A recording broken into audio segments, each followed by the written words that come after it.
존경하는 국민 여러분, 더불어민주당 후보 인생을 더욱 위협하고 있습니다. 전국의 유세 현장에서 우리 국민 여러분의 안타까움과 답답함, 어려움과 하소연을 들으면서 저 역시 참담함에 가슴이 무너집니다. 현재 대한민국은 오미크론 확진율의 정점이 어느 수준인지 그 시기는 언제가 될 것인지도 예측이 어렵습니다.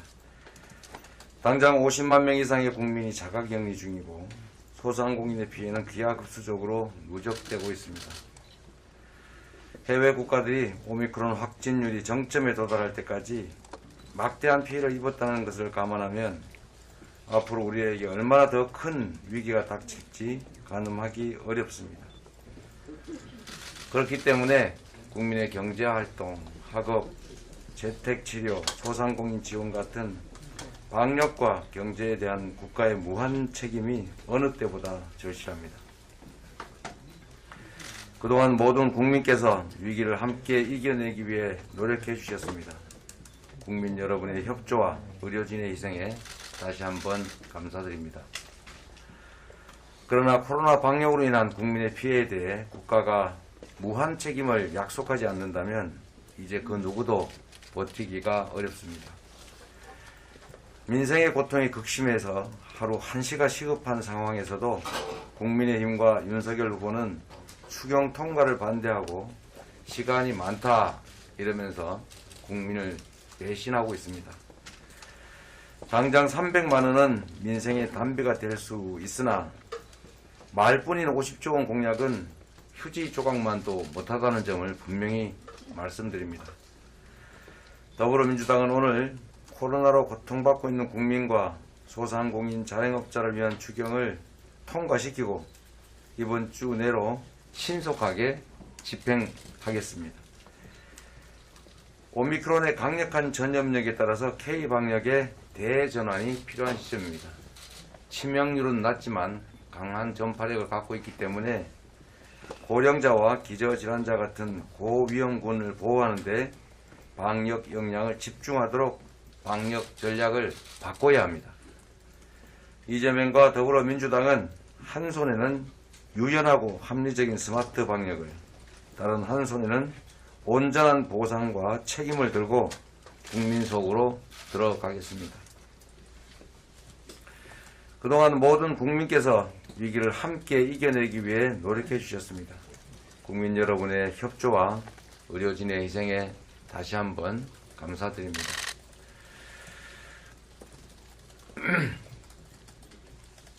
코로나 방역으로 인한 국민의 피해에 대해서 국가가 무한 책임을 약속하지 않는다면 이제 그 누구도 버틸 수가 없습니다. 미안합니다. 이게 지금 문서들이 막 이엉켰네요.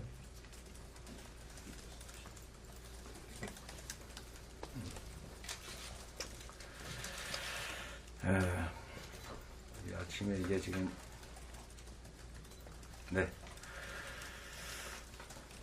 먼저 유연하고 합리적인 스마트 방역과 의료 대응 체계에 대해서 말씀드리겠습니다. 첫째, 중증 환자 관리와 재택치료 지원을 강화하고 지원 체계를 개선하겠습니다. 오미크론 확산에 따라서 재택치료 관리 체계로 전환한 지 10여일이 됐지만 현장의 혼란은 여전합니다.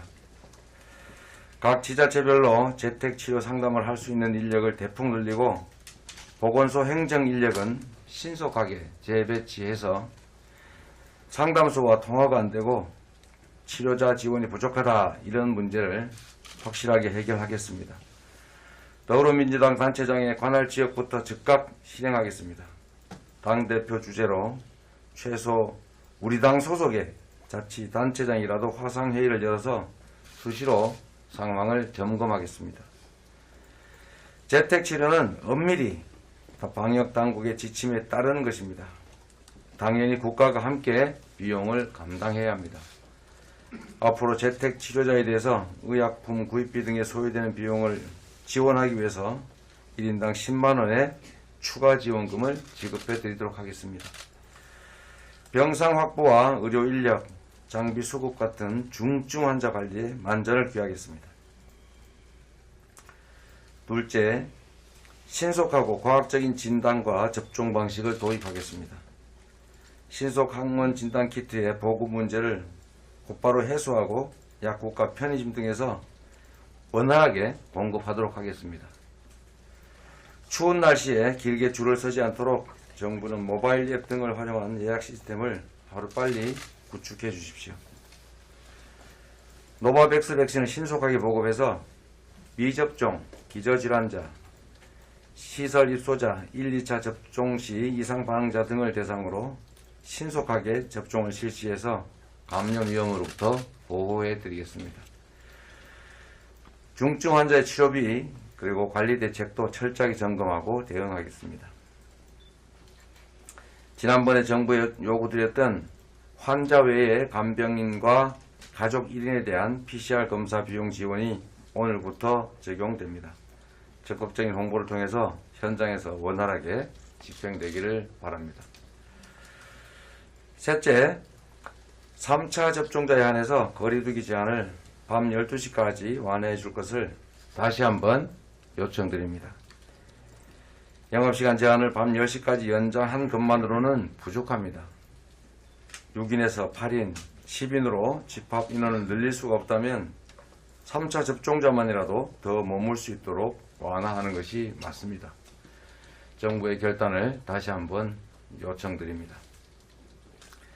제가 당선된다면 3월 10일부터 당국과 협조해서 바로 거리두기 완화를 시행하겠습니다. 아울러 거리두기 단계 등 대응 체계를 조정할 때 위중증 환자 지표를 현실적으로 세분화하고 확진자 수는 이제 보조 지표로 활용하는 방안도 적극 검토해 주시길 바랍니다. 넷째, 3월 등교는 학교 지역 상황에 맞게 탄력적으로 대응해야 합니다. 개학을 앞두고 학생 대상 주 2회 검사 후에 등교해라 하는 공고에 학부모들의 우려가 커지고 있습니다. 교육부에 요청드립니다. 기존의 지역별, 학교별 상황에 따른 등교 수업과 원격 수업 등이 보다 더 탄력적으로 이루어질 수 있도록 해야 됩니다. 특히 수도권을 중심으로 밀집도 조정이나 원격 수업이 유연하게 이루어질 수 있도록 하고 돌봄 대책도 촘촘하게 마련해 주시기 바랍니다. 등교 전 주 2회 검사 공고로 부모님들의 걱정이 많습니다. 교육부는 학교 현장에서 강제나 의무화가 되지 않도록 적극 안내해 주시고 특히 유초등학생 대상 진단키트의 주 2회 검사는 유증상자에게 적극 활용하는 방식으로 검토해 주실 것을 주문합니다. 또한 복지부 등 방역당국은 확진자가 10만 명씩 발생하는 상황을 고려해서 청소년 방역 패스 폐지를 적극 검토해 주십시오.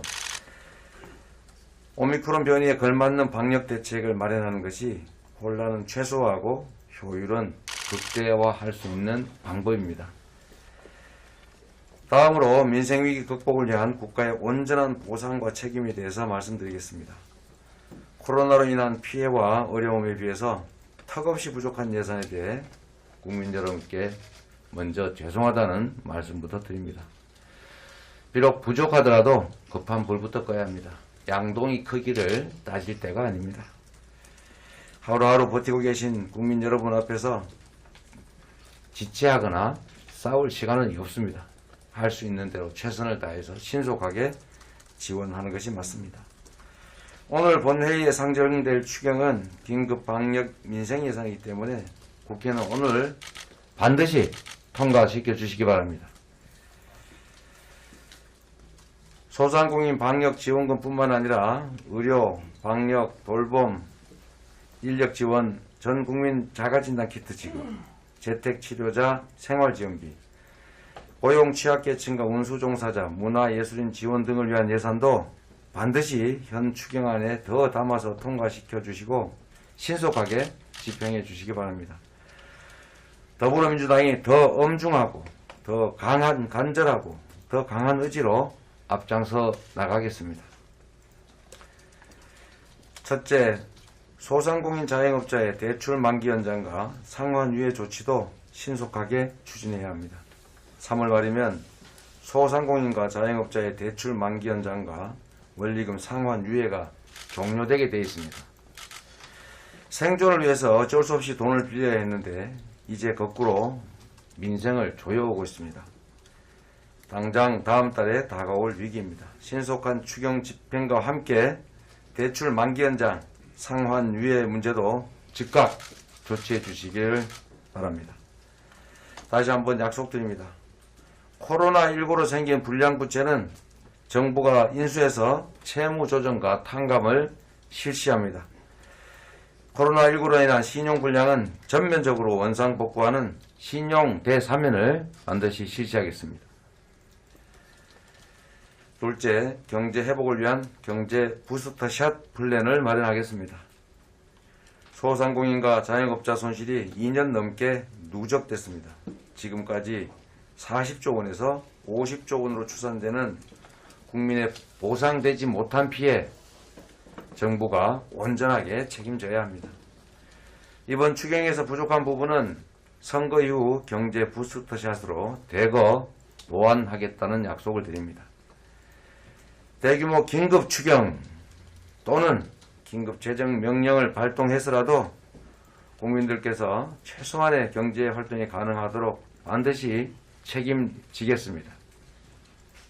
존경하는 국민 여러분, 저는 당선 직후에 제1호 지시사항으로 루즈벨트식 신속 대응기구인 코로나 피해 긴급구제특별위원회를 설치해서 속도감 있게 확실하게 대응하겠습니다.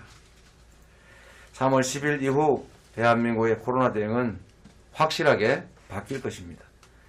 대통령 인수위원회가 곧 코로나 피해 긴급구제특별위원회가 될 것입니다. 코로나 피해 긴급구제특별위원회 운영을 통해서 위기 돌파를 위한 정책 전반을 속도감 있게 추진하고 국민 여러분의 일상을 온전하게 회복시켜 드리겠습니다. 긴급 피해 지원을 위한 예산 계획을 검토하고 소상공인 손실보상의 접수, 심사, 지급 속도를 확실하게 높이고 총괄할 것입니다. 집합금지와 영업시간 제한 개선 방안을 3월 10일 이후 최대한 빠르게 제시하고 신용회복 준비와 피해 지원 사각지대 해소에 주력할 것입니다. 백신 접종과 치료 과정에서 생긴 피해에 대해서는 전면적인 국가 책임제를 도입할 것입니다. 어린이집, 유치원과 초중학생 돌봄 문제, 진단키트 보급 같은 방역 과정에서 수반되는 일상의 불편과 피해를 종합적으로 해소하고 지원하겠습니다. 존경하는 국민 여러분, 위기에 강한 유능한 경제 대통령, 준비된 이재명을 실전에 즉각 투입해야 합니다. 국민 여러분께서 해 주실 수 있습니다. 1분 1초도 낭비하지 않고 즉시 행동에 돌입하겠습니다. 고맙습니다.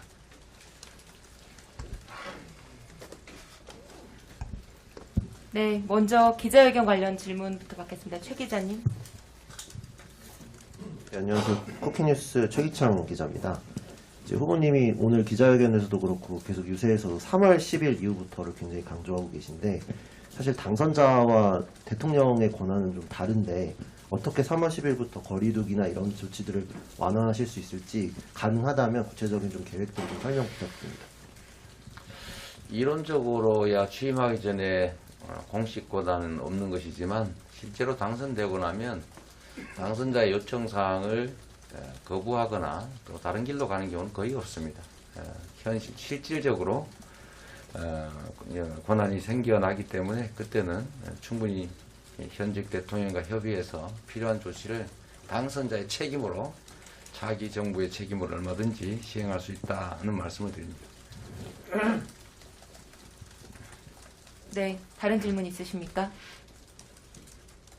네, 주 기자님.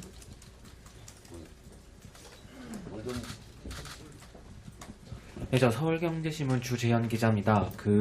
당선되면은 이제 거리두기를 완화하겠다고 말씀해 주셨는데, 이게 뭐 상황이 앞으로 그 대선 즈음에는 뭐 20만 명 가까이도 발생할 수 있다고 하는데 어느 정도의 완화를 생각하고 계신지, 만약에 그 전문가들이 완화 좀 어렵다는 그 건의를 하면 어떻게 하실지가 궁금하고요. 하나 더 같이 하면 코로나 피해 긴급구제 특위를 만들겠다고 했는데 이 특위가 구체적으로 어떤 역할을 하기 위한 것이고, 뭐 일단 당장은 인수위가 이게 되겠다고 했지만 아마 당선 그 5월 이후에도 계속 이어진다면 뭐 국무총리 소속인지 대통령 소속인지 어떤 지위를 가진 위원회인지 좀 설명 좀 부탁드립니다. 우선은 지금 현재 코로나 상황이 속도는 빠르고 치명률은 낮다는 특성이 있습니다. 전에는 속도는 느리고 치명률이 높은 상황이었죠.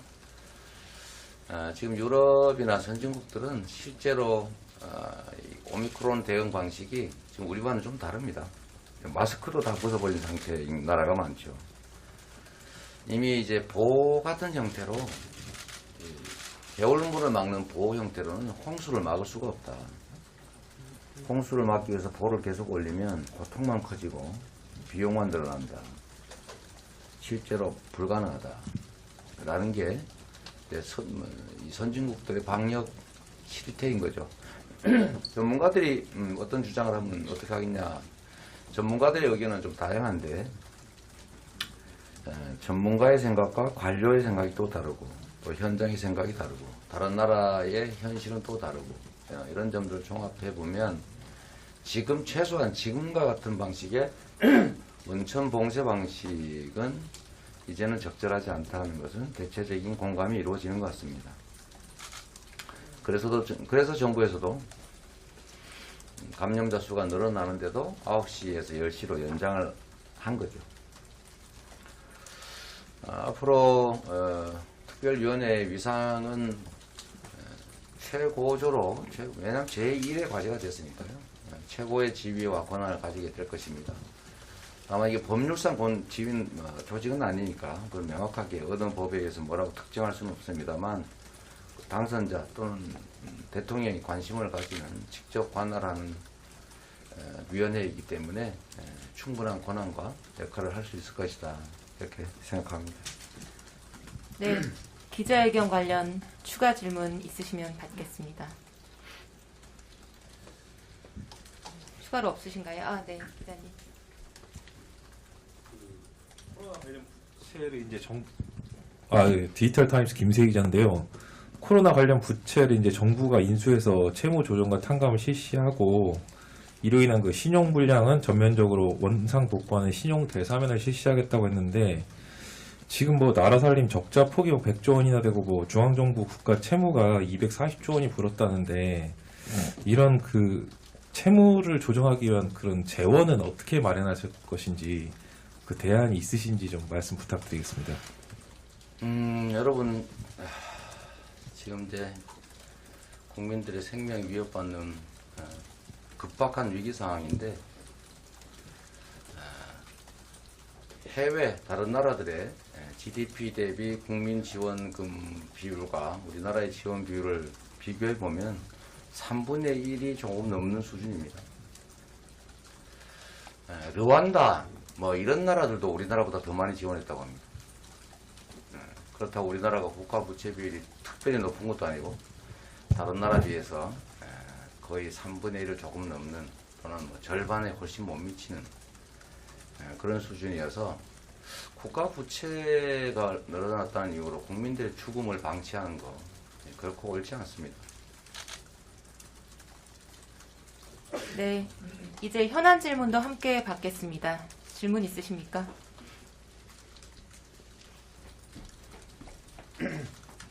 네, 한국일보 신은별 기자입니다. 그 박빙 열세라는 분석 계속 나오고 있는데요. 혹시 전략상 수정상을 고려하고 계신 부분이 있으신지랑요. 광주 복합 쇼핑몰 관련해서 선대위 차원에서 이후에 좀 진전된 논의가 있었으면 좀 소개 부탁드립니다. 네, 뭐 특정지역의 얘기를 지금 또 하긴 그렇고 그 문제는 이미 광주에서 제가 말씀을 드렸으니까 참고해 주시고요.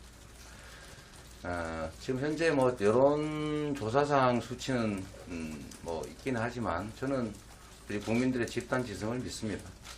우리 국민들께서 더 나은 미래를 위해서 유능한 그리고 실적이 증명된 경제 대통령, 민생 대통령, 또 통합 대통령을 반드시 뽑아줄 것이다 이렇게 믿고 계속 국민들께 저의 정책과 비전, 그다음에 실력과 실적을 설명드리도록 노력하겠습니다. 네, 질문 현황을 좀 파악하겠습니다. 질문 있는 기자님들 다 손들어 주시겠습니까? 네, 김 기자님. 네, 머니투데이 김지영입니다. 오늘 8시에 사자토론 예정되어 있는데요. 토론회 전략이라든지 또 오늘 경제 내용이 주제이기 때문에 그동안 강조해 오셨던 면모들 중에 좀 어떤 점들을 더 부각하고자 하시는지 궁금합니다. 네, 평소에 준비했던 정책들 또 그간 해왔던 실적들을 이제 설명드린 자리가 될 것이고, 또 하나 더 말씀드리자면 경제는 안정과 예측 가능성에서 성장 발전할 수 있다는 점을 말씀드리려고 합니다.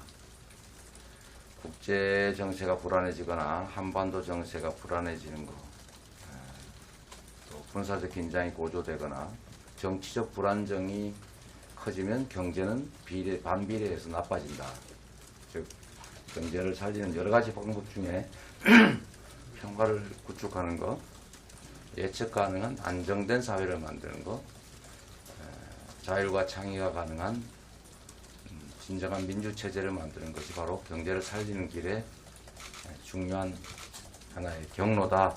이 말씀도 드려볼 생각입니다. 마지막 질문 받겠습니다. 홍 기자님.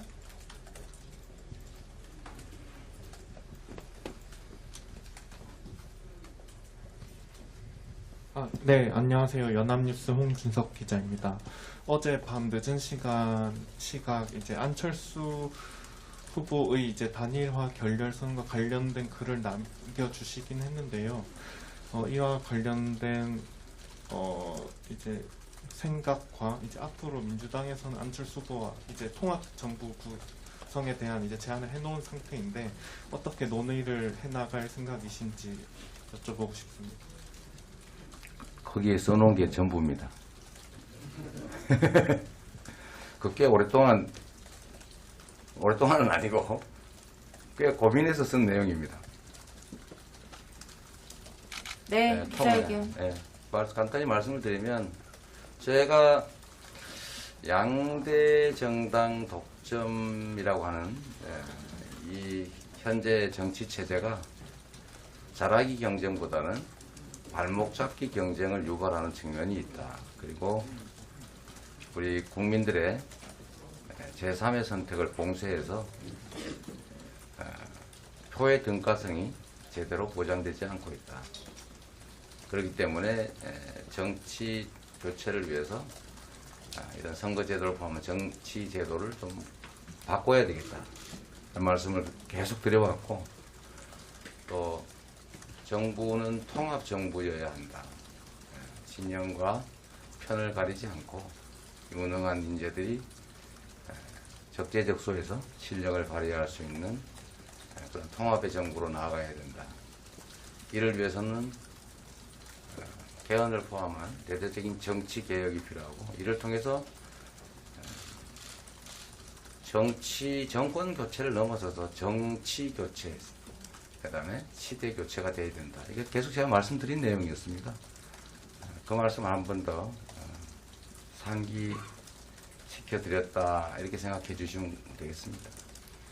네, 이상으로 기자회견 마치겠습니다. 참석해 주신 언론인 여러분 감사드립니다. 고맙습니다.